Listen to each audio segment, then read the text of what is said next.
so kakšno vprašanje. Hvala lepa, nekaj vprašanj bomo vzeli. Prosim, temle na koncu. Erika Pečnik, POP TV, dve vprašanje imam. Prvo se nanaša čisto tehnično na ESS. Ali to pomeni, da bodo zdaj seje ESS vedno na Brdu, ali je to samo prvič in če bodo vedno, zakaj? Zakaj ne na Gregorčičevi? Drugo pa, ali lahko kaj poveste o tem, kar ste dejali včeraj, da oktobra ne bo več plač za učitelje? Hvala. No, odgovor na prvo vprašanje je ne. Na Brdo gremo zaradi tega, ker je bo tokrat nekoliko razširjena sestava, bo več vabljenih tudi, ko gre za javnost. Poleg tega je tam vsa potrebna tehnika zaradi teh predstavitev. Drugače pa redno delo potekalo na Gregorčičevi, tako kot doslej. Glede tega manjka sredstev, sem deloma že prej odgovoril. Zdaj ta skoraj milijarda evrov, ki manjka, če bi izpolnili vse tisto, kar piše v zakonodaji in kar so že prevzete obveznosti za letošnje leto, glede na proračun, ki je bil sprejet, seveda, če jo razdelimo na posamične sektorje, pač zajame plače učiteljev, ne, ki jih ni v Ministrstvu za šolstvo za, bom rekel, zadnjo četrtino leta ali pa za dober del zadnje četrtine leta, manjka denar za plače policistov, ni planiran, manjkajo sredstva za plačilo obresti, za kredite, manjkajo sredstva za, in to velika sredstva, več kot 100 milijonov za socialne transfere, manjkajo sredstva oziroma niso načrtovana sredstva za obveznosti, ki jih je lansko leto država prevzela za železnice, manjkajo sredstva za mednarodne članarine, ki niso bile plačane ponekod že nekaj let, recimo za OZN in tako dalje. Skratka, gre za situacijo, s katero se soočamo in ki bi, če ne reagiramo, ne, če ne spremenimo zakonodaje, če ne racionaliziramo funkcioniranja države, pripeljala do tega, da pač zadnje mesece tega leta enostavno ne bo denarja za plače. V tistih resorjih, kjer je masa teh sredstev, ki manjka večja, problem večji, tam, kjer so bolj realno načrtovali, bil problem manjši, ampak večina resorjev, kjer je večje število zaposlenih, ima ta problem. Enostavno ni planiranih dovolj sredstev za plače za tolikšno število zaposlenih.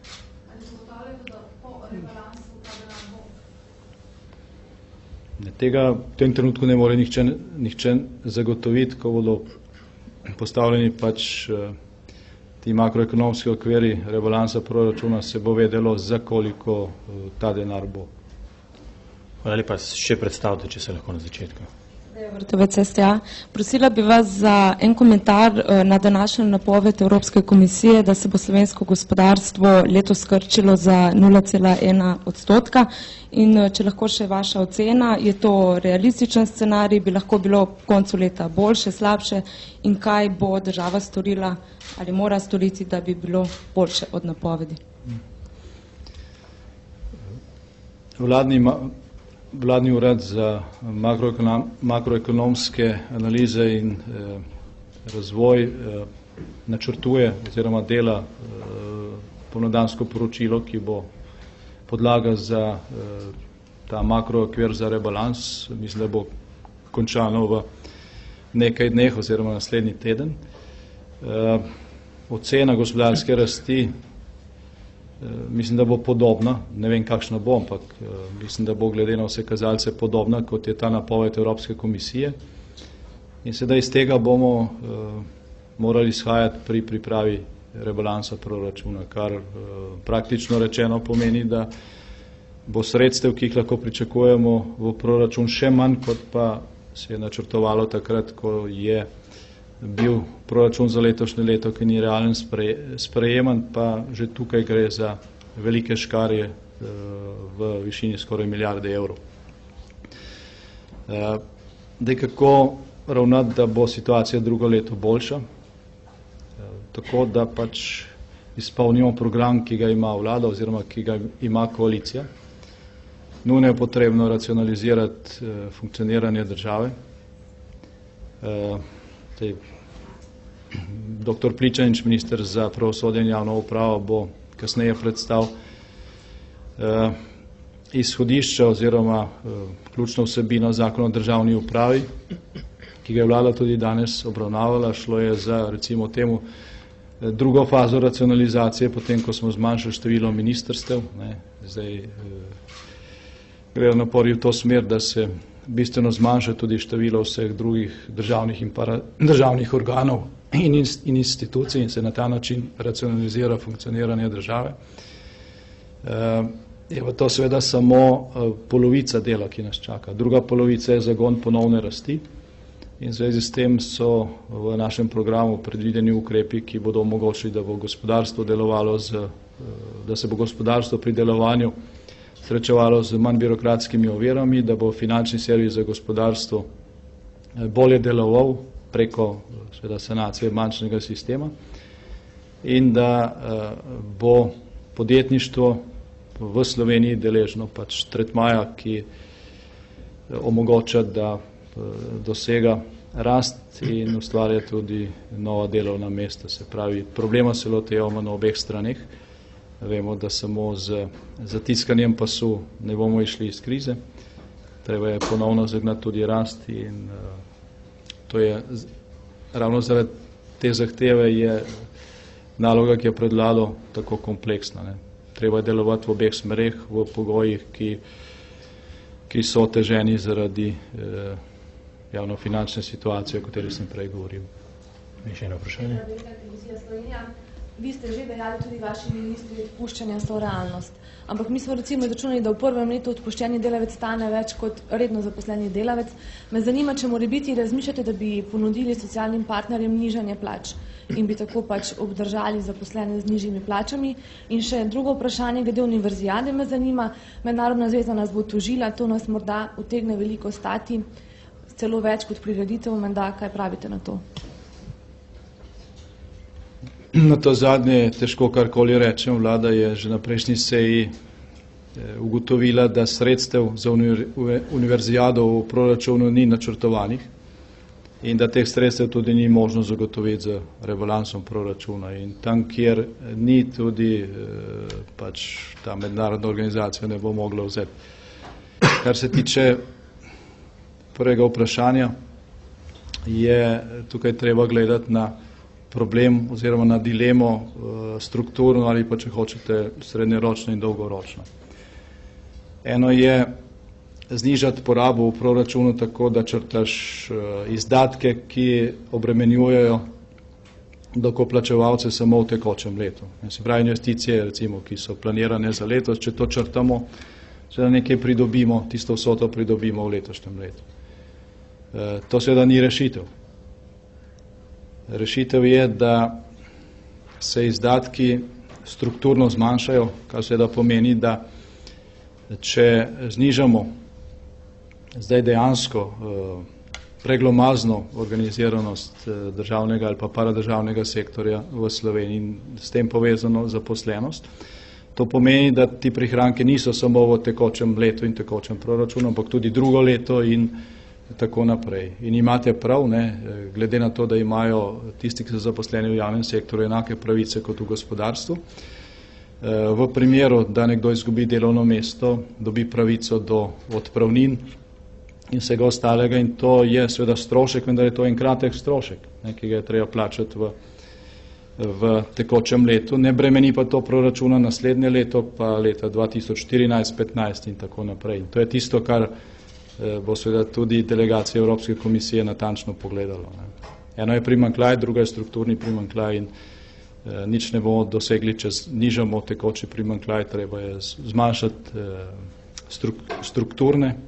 strukturni primanjkljaj in s tem pač narediti proračun in javno porabo vzdržno dolgoročno, ne samo za eno leto. Prosim, še en vprašanje. Kristina Hacin, Kanala. Jaz bi imela vprašanje, če lahko mogoče kratek komentar na tisti dve temi, ki prideta kasneje, torej poroštvo Teša in pa prenos tožilstva. Pa še to me zanima, glede na to, da je danes obletnica smrti dr. Drnovška, mogoče po čem se ga vi najbolj spominjate, po čem vam bo ostal v spominu? Najprej to vprašanje, na to zadnje vprašanje. Morda tudi zaradi teme, ki je danes prevladovala na seji vlade, se dr. Drnovška velikokrat spominjam po izjavi, ki jo je bil sem mislim v 3 ali 4 njegovih vladah, kjer je bil on predsednik, ki je večkrat izrekel o proračunskih razpravah. To pa je, da se mora država sprijazniti tem, da lahko porabi toliko, kot ustvari. To je stavek, ki verjetno ni originalno njegov, sem ga pa tudi jaz že velikokrat ponovil. Glede prvih 2 vprašanj boste dobili lahko natančne odgovore od obeh mojih kolegov. Dejstvo je, da smo sprejeli odločitve, ki jih je bilo pač potrebno sprejeti. Nadaljne zavlačevanje situacije pač ne bi reševalo. Je pa vlada, kljub temu, da je bila to šele 3. seja, zadevo preučila, mislim predvsem na problematiko poroštev za TEŠ6 in zdaj vsaj približno vemo, kakšna je slika in kakšna je situacija.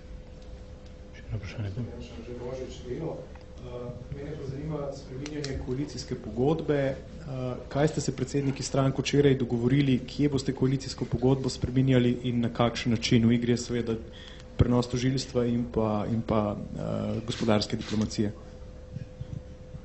Kar se tiče gospodarske diplomacije, mislim, da je večina koalicijskih partneric pač dokončala proceduro in bo podpisan protokol, ki pogodbo spreminja v tem smislu, da gospodarska diplomacija formalno, strukturno ostaja na Ministrstvu za zunanje zadeve, funkcionalno pa se seveda poveže tudi z gospodarstvom, tesneje, kot je bilo doslej. Jaz mislim, da je to dobra rešitev. Zdaj, glede drugega vprašanja, smo dobili uradni predlog ene od koalicijskih strank, obravnavali ga bomo in če bo soglasje, bo pogodba spremenjena, če soglasje ne bo, pogodba ne bo spremenjena. Ja, ampak ni odvisno samo od mene. Mi imamo pač v stranki proceduro in organi stranke bodo ta predlog obravnavali, pa verjetno tudi drugi. Naj pa povem še to, da to ni ključno vprašanje, to ni tema, ki bi jo vlada danes obravnavala. Mi smo obravnavali zakon o državni upravi, kjer je bilo treba rešiti na desetine težjih dilem, tako da to je samo videz, da se vlada s tem ukvarja. To ni stvar vlade. Dokler koalicijska pogodba ni spremenjena in dokler velja nek zakon, potem delamo v skladu s to pogodbo in s tem zakonom. Če se spremeni, bomo stvar spremenili. Reči bomo čakali, dokler se to ne spremeni, nima smisla, ker potem lahko odpremo vsako določbo in čakamo do konca mandata. Še eno vprašanje. V mikrofon. Jure Bračko, POP TV, sicer bo o Tešu več govoril gospod Černač, pa vendar včeraj ste nekaj o tem že govorili. Protikorupcijska komisija je poleg pristojnih ministrstev pozvala tudi vlado, da se odloči, da argumentira nekatere odločitve. Kakšen je vaš pogled na to, čisto konkretno, je bil projekt voden racionalno, kakšni ne bi bili nekateri ukrepi? No, potem, kar je doslej znano, vsaj za določen del tega projekta ni možno reči, da je bil voden racionalno. Tudi na osnovi gradiv, ki jih je danes obravnavala vlada, se to potrjuje.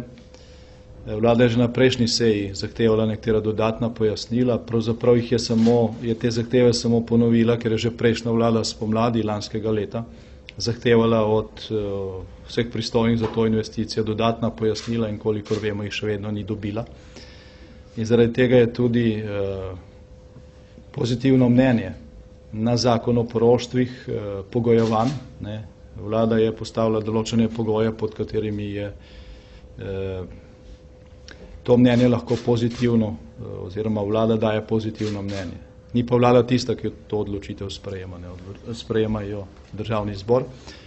Skratka, tudi če se ta projekt nadaljeval, je potrebno za nazaj ugotavljati odgovornost za neracionalno ravnanje in za naprej zagotoviti, da bo ta investicija vodena racionalno.